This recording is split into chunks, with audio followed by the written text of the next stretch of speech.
22 cabinet secretaries are now rendered jobless following President William Ruto's decision to fire his cabinet with the exemption of Prime Cabinet Secretary Musalia Mudavadi and his deputy Rigathi Gachagua. Now, the decision by President William Ruto will definitely have implications on various aspects of the government and the country as a whole. To help us dissect this move by the head of state, I'm now joined in studio by former presidential running mate Muthiora Karriara and political risk analyst Esther Nyonje. Now, former presidential aspirant Ruben Kigame is joining us virtually. And allow me to start with Ruben Kigame. Mr. Ruben Kigame, if you can hear me, you've been so vocal in criticizing the Kenya Kwanza government. Are you satisfied with President William Ruto's move to sack the cabinet? If you can hear me, this is what we have been asking for right from the beginning. Remember that I said President Ruto was doing government wrong because he hired people that were incompetent, and he hired people with questionable character. He hired people that were caught up in scandals. And so right from when he was sworn in, I have been saying it over and over again, that that is not how to do government. Government should be done by appointing people of character, people of values. And when the Gen Zs come around, they're not introducing something new. They're actually building on a message we have been speaking about for some time now. So, however, I'm not really happy because he sacks everybody and then leaves the prime cabinet secretary there. Doing what? Because he should have begun with sacking him, actually, because his office is unconstitutional. It's not part of what our constitution provides. And secondly, if the attorney general is gone, if the CS for defense is gone, if the one for internal security is gone, so who is Musalia Mudavadi to be sticking there? And so he's sending a very strong message to the country that he probably has some big ideas for Musalia coming up, which is very, very suggestive. However, at the end of the day, if you look at why people were on the streets, why people died at Parliament, and why people have been abducted, it is basically because they want an overhaul of everything. So the least that the president could do after sacking the entire cabinet would be to also dissolve Parliament. In any case, this particular Parliament is completely useless for purposes of legislation. It's an appendage of the executive, and you can just go by the cry all over the country. People don't want the MPs. So the next thing he should do is sack them, reconstitute IEBC for that purpose, and then lead the country to a fresh election. His government has completely lost the mandate to lead Kenya. And where we are at this point, I don't know that any amount of pacification and half measures, task forces here and there will heal the whole thing. The bottom line is, and I say this with all humility, he himself needs to go, because he is the one who appointed all the wrong cabinet secretaries. He's also the one who's driven the country to the edge. And so he needs to go. I am halfway, or say quarter, satisfied with his move to dissolve cabinet, because it came from the voice of the people, and the president having to listen to the voice of the people is a win for democracy. It is not a win for William Ruto. It's a win for the people. And I say it's the second win, because the first win was when the people asked the president to withdraw the finance bill. And he did withdraw it. Why I say I'm halfway satisfied is because he did not have to be told that. When we voted for William Ruto, and most of the people who went to the streets to protest against his government are the same people who voted for him. And when we went to the streets to agitate our issues, we laid them down to him. And he took some time. He took his sweet time. It took lives. It took loss of property. It took back and forth blame games to get us to where we are, which should not be the case. Ideally, it is people who should be addressing the president and telling them what he should do, not the other way. That is how democracy works. But also thinking about it, the problem is not just William Ruto. I say the problem is the system. It is the system that has brought us to this place, that a president can campaign on a manifesto and say all the things he's going to do, and then when he gets to power, he does the direct opposite. Because when we voted for him, we thought he's going to streamline the system. But he went there and became part of that system. So having said that, the fight is against the system. The system. Corruption, the high debt. Like you see, the debt is, it's an acquired debt that you acquire from your previous president. So when he went there, we expected him to bring the debt down, not continue borrowing. So the problem is the system, and he needs to take tough measures to fight that system, because you understand that this is not the only youth uprising that we've had that has brought reforms to Kenya. You know? And then with the era of new democracy and the digital uprising, Kenyans are more aware, they are more informed. We are products of the national curriculum that taught us, that we read books like The Enemy of the People and Damu Nyeusi and Mstahiki Meya. So we are informed, and we'll have to keep him accountable. So it is a good start, but he has a lot of work to do. And he himself said that people have high expectations on him. So he should be up to the task, na ajue apo sikulala. All right, you've heard what Esther said, and let me pick your mind on the same. President William Ruto is not just a president, he's a politician, and many have termed him a smart politician in that sense.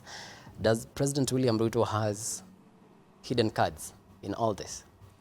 Well, I think he's moved most of the pieces he had on the board, and right now he's got just one more move left, which is exit Dr. William Samoei Ruto. For him to govern, he needed a cabinet. He's fired it, save for the one person that's currently left. The people are thankful for that move, but then they're saying he needs to go the whole hog, which is, it's not just the cabinet that let Kenya down, it's also the president or the presidency. So, yes, someone needed to fire the cabinet, and that's the president. Now, what he's left to do, together with his deputy, is to say, we are also stepping aside so you Kenyans can figure out who can get this job done as you've demanded for it to be done. Because clearly, we seem not to be getting what you guys are saying. All right. You've talked about the resignation of the presidency, and the sacking of cabinet secretaries has political implications. And how does the mass sacking of the CSs affect the political stability of the country at the moment? Well, to begin with, let me put the record straight that from the very beginning when this cabinet was appointed, I was opposed to its composition because, number one, it had people who had court cases that were going on about corrupt dealings with which they had been charged. You look at the mismatch of competencies and qualifications, and you realize that it didn't appear from the very beginning like these people are being hired to come get a proper job done. So we ended up with a very uninspiring and incompetent cabinet. And the results that we have today do not surprise us, because that's what you expect. You put in garbage, you will get garbage out of the system. So that aside, let's ask ourselves, how did we get here? We got here because the president was looking to reward those who had helped him to get elected president. So he didn't just look at their qualifications and competencies. He was looking to say, thank you very much for bringing in the votes. You may not have clinched the position you wanted, but then since I got the position that we were gunning for, here is a reward for you. And then for you, because you did a bit more, you can step down from the position for which you were elected. Come, let's serve where we have more flesh or more meat to eat. Because clearly, he didn't have to ask people like Murkomen to step down. Kenya has over 50 million people. And adults who are qualified, believe me, we have quite a number. So he didn't have to ask people who already had jobs to do for Kenyans to resign. So I will say this is just one of the steps that he needs to take. There is more to come, but then the picture is going to be complete when he steps down and asks Kenyans to figure out who will get the job done.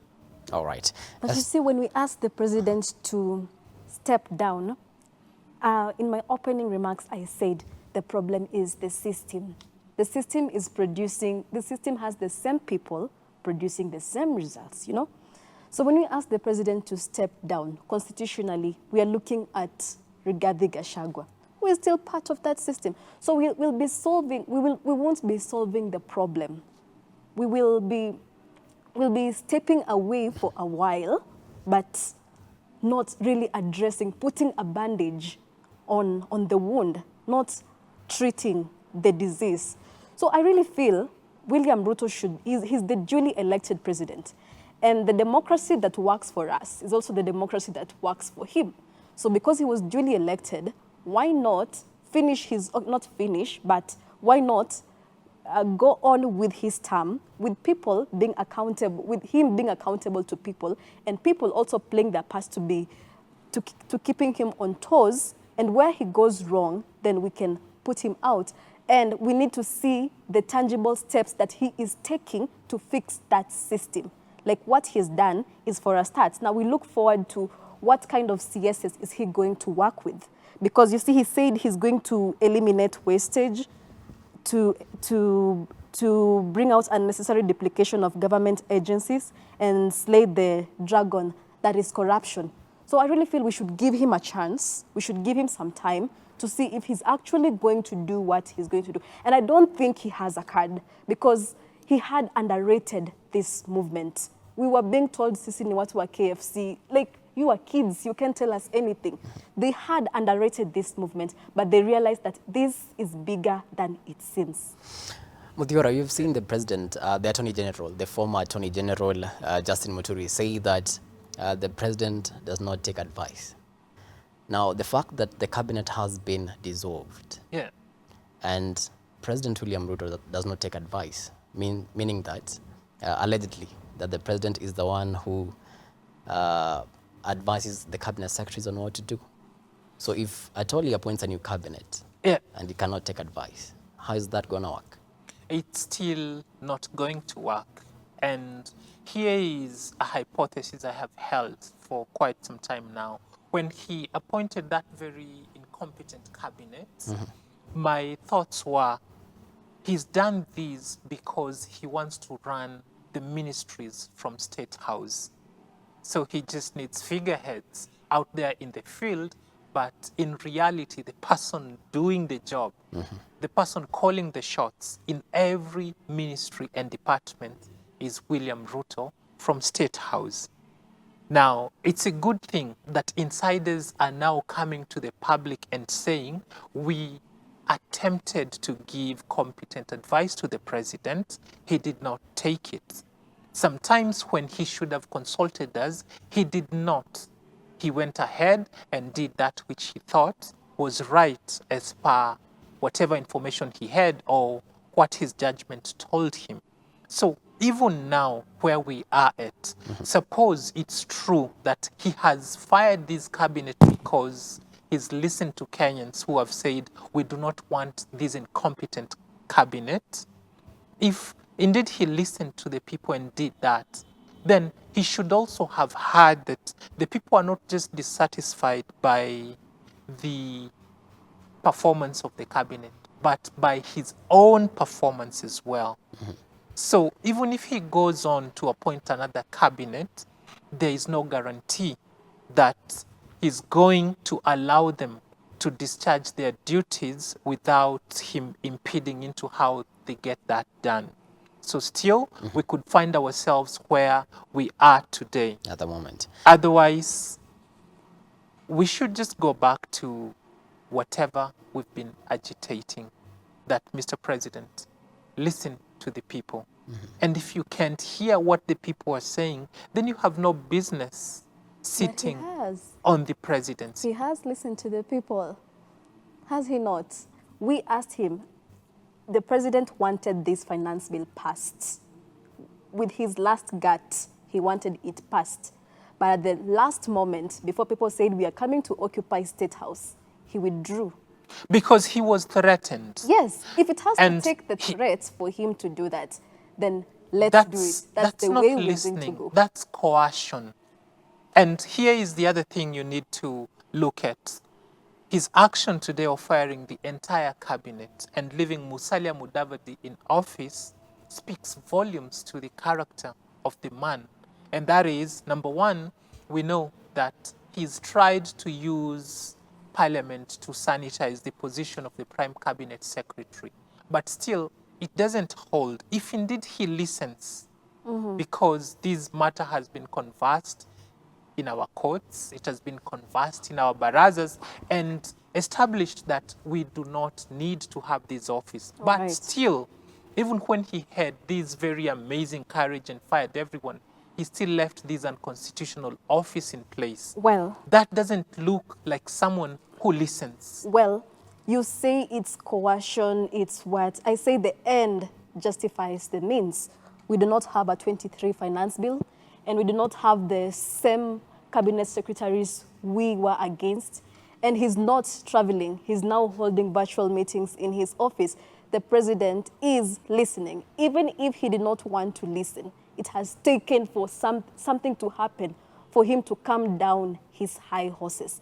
And about the office of the Prime Cabinet CS, Secretary. very unconstitutional. And that was one of the things that brought him all these problems.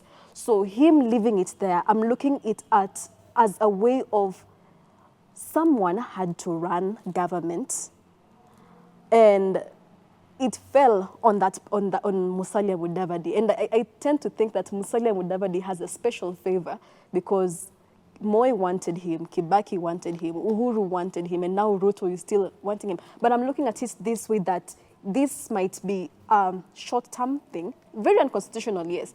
But you know, we are coming from, we can't just wake up and the democracy changes and everything changes. We are taking the baby steps, and this is what it takes. It's the slow steps that are going to get us to where we want to be. So that office, I'm looking at it like it's going to be there for a while, and then we shall revisit.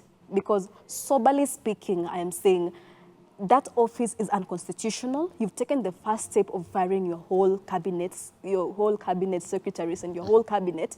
So let him hold the office, yes, for PR purposes, fine. Esther, what are you saying? Yes, I am saying that, but we shall revisit, because the cabinet cannot stay with the president and the deputy president. And I'm saying we are coming from somewhere. Now, isn't that even the double fight speak? against corruption and the fight against unconstitutionalism won't happen in a day. You have to agree with me. It won't happen in a day. Today it is sacking the... Why are we not talking about the IG? So let us start, why are we not talking about the Nairobi Adam Bungei, the Nairobi police spokesman? Because these things have to take time. And this person is coming from a very deep-rooted system that has instilled some very weird values in him. So let's appreciate it, not so much appreciating and losing the sight, but let us appreciate the baby steps that we are taking and keep the fight on. Modera, you had something to say. Yes, and it's with regard to saying that this is unconstitutional, but let's just do it. Esther, to get Kenya to where Kenya needs to be, we have to drain the swamp. That is, sweep And we take clean. the steps. We take the steps Now, to drain the swamp. bear in mind that the accounting officer in the ministries is the principal secretary. So we may not have cabinet secretaries, but then we have people running those ministries today. If Musalia Mudavadi was this stellar performer, we would have something to write about him by now. But then the fact that the cabinet he was overseeing had to be fired in totality speaks to his incompetence. He has no space in Kenya's leadership today. He was there during President Moi's time. He was there during President Kibaki's time. Uhuru, as you say, wanted him close by. I think if we were to be fair, he's had his chance. It's time we tried something else, someone else. That way, maybe Kenya will move to where it needs to be. We've been on a decline. It's time to stop the slide. And the only way to do that is stop digging, because you're already in a hole. Anything that is unconstitutional needs to be overturned. In fact, we should be asking for a refund from these cabinet secretaries for having been in office and not fulfilled that which they were getting paid to do. And they were not being paid pennies. They were being compensated heftily. All right, Esther, as a political risk analyst, are we foreseeing another handshake government? No. It cannot happen. It will not happen. And your points hold water. And yes, if the president was sincere about all this, then I don't see the point of Musalia Mudavadi. But again, I am thinking it as a point of the steps that I'm talking about, that we shall revisit. We are not going to sleep on our job. Today, I am happy, and my excitement has taken over that I'm not even giving so much thought into that office, but I'm still saying we shall revisit. We shall revisit about the position of the IG. We shall revisit about the Nairobi spokesman. We shall revisit about the report that hasn't come out about the lives that have been lost out of this finance bill. You saw the Prime Minister of UK apologizing to the people for failing to deliver. We also want the president to stand and say that Kenyans, I am sorry. I put you in this position. You know, these are the things we want to see. So that one, I say put a pin on it. And then you say that, your question again? Are we foreseeing a handshake government? Now, the handshake government, with the meeting that the president had yesterday with Raila Odinga, it came out to Kenyans like that there was a possibility of another handshake government. Yeah. But so many things are happening, Kennedy, and most of these things are unprecedented things, things that you would never think about, you know? The president firing his CSs, the president's list finally seeming to calm down. These are things that the Gen Zs uprising to speak to the president. Now it's not even about Raila Odinga, who, these are things that, honestly, if anyone would see it, you would never have seen it coming, to be honest. But when he met Raila Odinga yesterday and everyone was on the thoughts that he wants another handshake government, I don't know if it happened overnight. In fact, I'm not even sure if this CS decision happened overnight or it was part of his plan. It could have happened overnight because maybe he saw that, maybe he had the uproar. Because you saw Raila Odinga, one day he was with Ruto, and the next day he comes and says that nimewasikia, nimesikia mnataka kunisalimia, kwa hivyo nimesikia mtaki dialogue, ni sawa. So you see, it's like they don't even know what they're doing. They are moving here and there, here and there. And now they have known that there is a voice, there is power with these people. So there is no time to mess up and bring us the same nonsense that we've been witnessing all over again and repeating the same mistakes that make us end up in the same place. So I don't think, okay, I'm confident to say that there will be no handshake government because the president is aware. He is aware. And you know, people, I've had a thought that Hitler became more dictatorial when people tried to rise up against him. And now there's a thought that the president would also be more dictatorial. I say, let him try it. Let him try it. Do you agree that there will not be a handshake government? The people will not allow for another handshake government. You remember Kenya was going to the dogs with Uhuru and Ruto in the previous regime. And then when a handshake happened, now we had 3 people doing the messing up of this nation. Kenyans have learned, and they are not going to allow for the opposition to go into bed with the government. The reason we are calling for William Ruto to step down is because he has showed his unwillingness to heed to the cry and the call of the people. If he did listen, we would not have a problem with him, because all we are asking is, you gave us a manifesto, we bought it. You are elected president. You took oath of office. You promised to deliver. You have not. Can you at least commit to go back to the oath you took? If he can, even though the evidence says he's not likely to, Kenyans have no problem with that.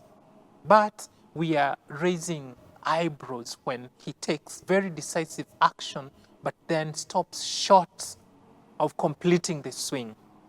Today, he had an opportunity to earn my trust by actually firing the whole cabinet, starting with the prefect of the cabinet. But he failed to do so. The next thing, after he's done cleaning up the government, he needs to go back to his party. He has the backing of the political party's fund. He has the levers of power. He can show the way by cleaning that up too, so that the elections they are currently undertaking, they've been doing elections piecemeal. Yeah. They actually carry them out in a way that shows he's aware that he's been entrusted the responsibility of leading a great nation. Because Kenya is not a banana republic, and he should not act as though Kenyans are not aware of that fact. So we give him the benefit of the doubt between now and tomorrow, but by Friday, he should have fired Musalia Mudavadi if Musalia Mudavadi will not have resigned by then. All right. Are we foreseeing any potential political alliances from this fallout in the cabinet? Political alliances. I would say it's too early to tell because this space has been so dynamic. I think it's shifting by night. I really think it's shifting by night because, like I said, I'm not even sure if the president had purposed to fire his cabinet secretaries today, or it's because he saw something, or something came up in the meanwhile and he saw that was the best fit decision. So to say to form political alliances right now, this would be way too early because we don't even know if we'll get to 2027, you know? And then I have seen there are some politicians who want to take advantage of this whole thing. They want to take advantage of the Gen Z protests. They want to take advantage of the destabilization of government. And remember, Kennedy, we do need a government. It's very, very important to have a government. Not at one point should you sit and wish that we stayed in a lawless state, even for 1 hour, you know? So there are people who have tried to take advantage of this, starting with the politicians, leaders, people who have been hurt from the previous elections, people who have failed, they have missed a piece of the cake. So everyone has different reasons at this time. And at this heated time, in fact, I would urge Kenyans to relax and now start to re-strategize again, because all of us have been on our high horses. But it takes time for us to relax, reflect, and then re-strategize on now what we want to go forward. Because even if we say we want to go to the streets, we can't go to the streets every day without accountability. We need accountability. So with the political alliances, those leaders most of them have their own different interests. And until things come to a place where we are now sober, now we can start thinking. And now thinking about that, I'm a proponent of progressive democracy. That I'm applauding this tape because I feel it's going to set a precedence for future leaders. Future leaders will now realize, they should have realized that, yes, a long time ago, but they were lost and deluded in power, playing too much politics, forgetting about how politics should play. But now, it's an awakening. This protest, this whole thing has been an awakening to our leadership, to our government, that power belongs to the people. So you could be forming your alliances, but power belongs to the people. By 2027, I'm also optimistic that by 2027, we could be talking about ideologies. We could be talking about, did you build that road for us? How have you spent the CDF money? Are there enough schools? Is there enough medicine in hospitals? Is there enough personnel? So we won't be looking at, you are ODM, you are UDA, you are what? You voted yes to the finance bill. You know, I don't want to say I feel those are the things we'll be looking at that time. So if we were to have political alliances right now, trust me, they will be dead by dead by 2026 at the beginning. It will be out. All right. Are we foreseeing formation of political alliances at the moment? Because we saw during the Uhuru Kenyatta government, when the fallout between Ruto and Uhuru came about, we saw the rise of the Tanga Tanga faction, which brought about the UDA. So are you going to see the same in this situation? It's unlikely to happen, at least in the near future. Right now, the president is fighting for his own survival. And to do that, he must accede to the demands by the people. And the people at this point want him to deliver a few things that he should have delivered already. Number one, they started by saying, we are rejecting the finance bill. So that had to go. He did that. The march to State House was halted, or at least temporarily suspended. And then we went to item number 2, the cabinet needs to go. Today, he ceded to that demand, except he's not finished the job. Now, there is another item on queue, which is you need to reconstitute the IEBC, because the people are keen on recalling the members of parliament who sold them out when they said we do not want the Finance Bill 2024 becoming an act of parliament.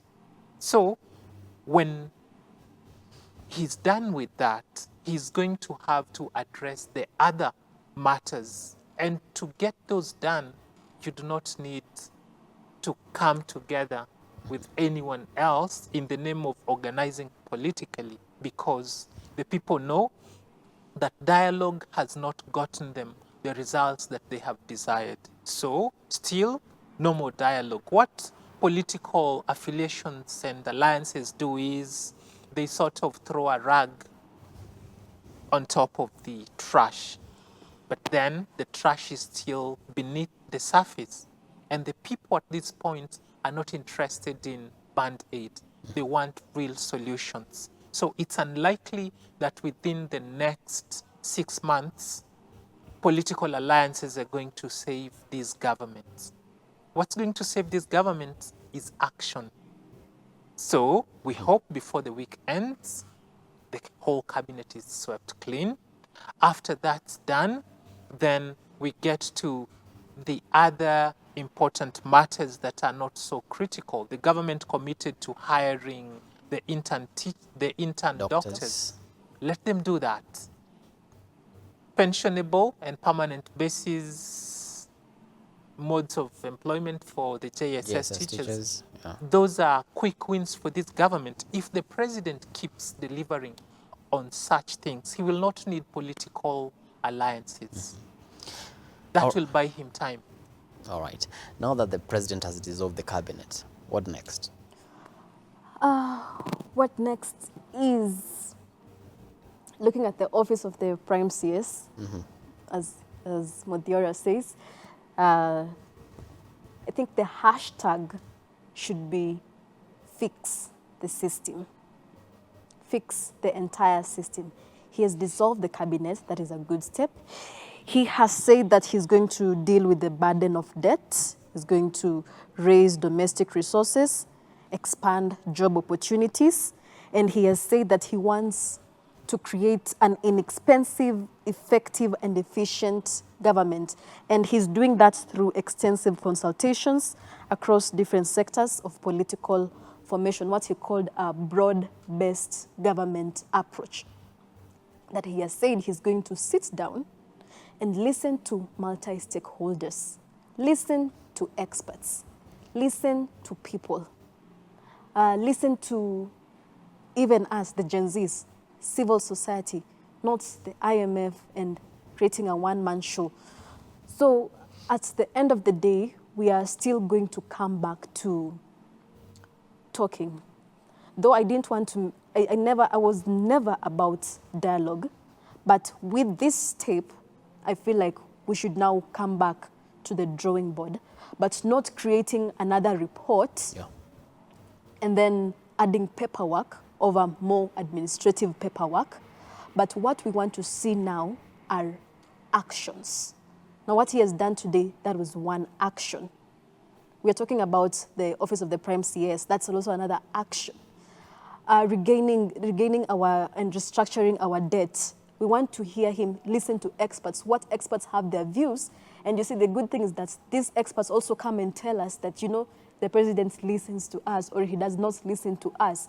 So we want to see the tangible actions. Let him even give a report. Like I also said, apologize. First, apologize to Kenyans. Give a report by himself. The president until this time has not spoken or has not willingly admitted that these anti-finance protest bills led to loss of lives, destruction of property. We have abductions. No one is speaking about it. So there's still much to be done. And speaking about the cabinet restructuring, that will need an administrative framework. And the results will still come back to us because we'll still have to see what he has done. But what we want to see more are more handy actions, like what accountability of the protests. We want to see him speaking about the families that have lost their lives, because I saw some Kenyans on X saying that he boldly sent condolences to Bishop Kiuna, who, rest in peace, who passed away, but he has not even spoken about Rex Masai. He has not spoken about the young person who was found yesterday in a dam. So you see, we want action. Actions. Mudhiora, you actually vied for the presidency at some point. Yes. And what will you advise President William Ruto at this moment? What type of cabinet should he form next? Number one, he needs to form a cabinet that fully conforms to the tenets of our constitution. One, without the position of a prime cabinet secretary. He needs to make it lean. He needs to make it effective. He needs to hire competent and suitable people who will not need instructions from his office to run the dockets they'll be manning. He needs to appoint a cabinet that is inspiring. Because what happened when he appointed the cabinet that has been serving is investors, and by investors I mean foreign investors, they would look at our cabinet and say, wait, what's going on in Kenya? And as they are thinking about it, they would take their money and put it in Tanzania, put it in Ethiopia. when in fact they would get better returns in our market. So if he is serious about surviving, which is a good thing, that right now William Ruto is fighting for his It's like- survival, then he needs not to make the same mistake. Kenya is blessed with a rich pool of human resource. Today I heard the ODM deputy party leader throw his credentials out there that he's willing to be part of the cabinet if appointed to serve. And I would like to tell the president that he needs not look at people who have served and their record does not scream from the rest. It's time for new ideas. Nobody thought that the Gen Z movement had as much power, but because they got an opportunity, we now know what a great nation this can be. Let him reach out to the rich human resource that Kenya has. Let him tap onto the passion of the youth. Let him tap onto this patriotism bug that has beaten Kenyans, and then let him back off and let those he appoints do the job. Kenyans want better for this nation. They are willing to give their all. Let him lead by example. Lead by example. As we conclude, your final remarks. If you met the president, what will you tell him? He has to gain public confidence and trust and legitimacy, because he really let us down big time. He let us down in all ways, to a point where he would do something that is constitutional, but people would still say, is he really being honest? Or, you know, when a perennial liar says the truth, you don't know if it's true or it's just one of his lies. So he needs to get back that public confidence and let him work over and go aboard to get back the people to his side. It's going to take time. It's going to take a lot, but he needs to do that. And also, yes, I talked about the steps, but really thinking about it, that office should be off. That office should be out. And that's why we're talking about building back public confidence, because you can't go into it half-heartedly. I have seen him talk about also clearing the political culture and the political etiquette that has been existing, that even he has been the leader of that, because he has been buying MPs left, right, and center. He has been using money to get his way here and there. So he said he'll do some soul searching, and I hope he has. Someone asked him to once see a therapist. I really think he should. It's not even a joke.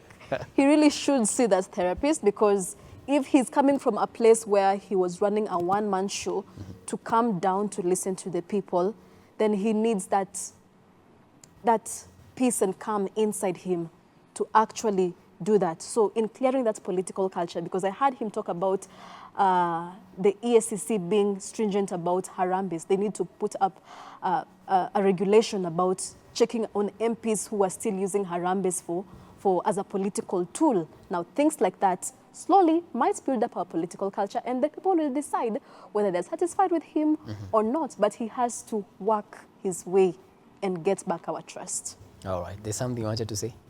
Well, I suppose Kenyans are asking themselves, what's the end game? The end game is a great nation, one where every citizen abhors corruption, has values, and is willing to put Kenya first. That's the country we want William Ruto to point us to. And we all will work with him to get it done. And also to finish, to crown it all, The fight against corruption doesn't just take the government only, but also the people. The fight against corruption, to better transparency, to better accountability, to having political ethics and social ethics. It also takes us as citizens. So as we keep our government accountable, let's also not accept handouts from the politicians. I loved it that we started it with Occupy churches. We said no politician should come to churches. So let us keep that fire on and not give up. Let us take the space and know that it takes us and them and all actors to get into that space, the better Kenya we want to be. All right, it's actually a personal responsibility, and that's a good point to end our discussion tonight. That has been Muthiora Karriera, former presidential running mate, and Esther Nyonje, political risk analyst. Thank you so much for your time. Thanks for having us. And with that, you come to the end of Hope TV Newswatch on this day. Many thanks to you for making time for us. We really do appreciate the value of your time. On behalf of the amazing team that made this bulletin a success, have yourselves a blessed night. My name is Kennedy Kimani.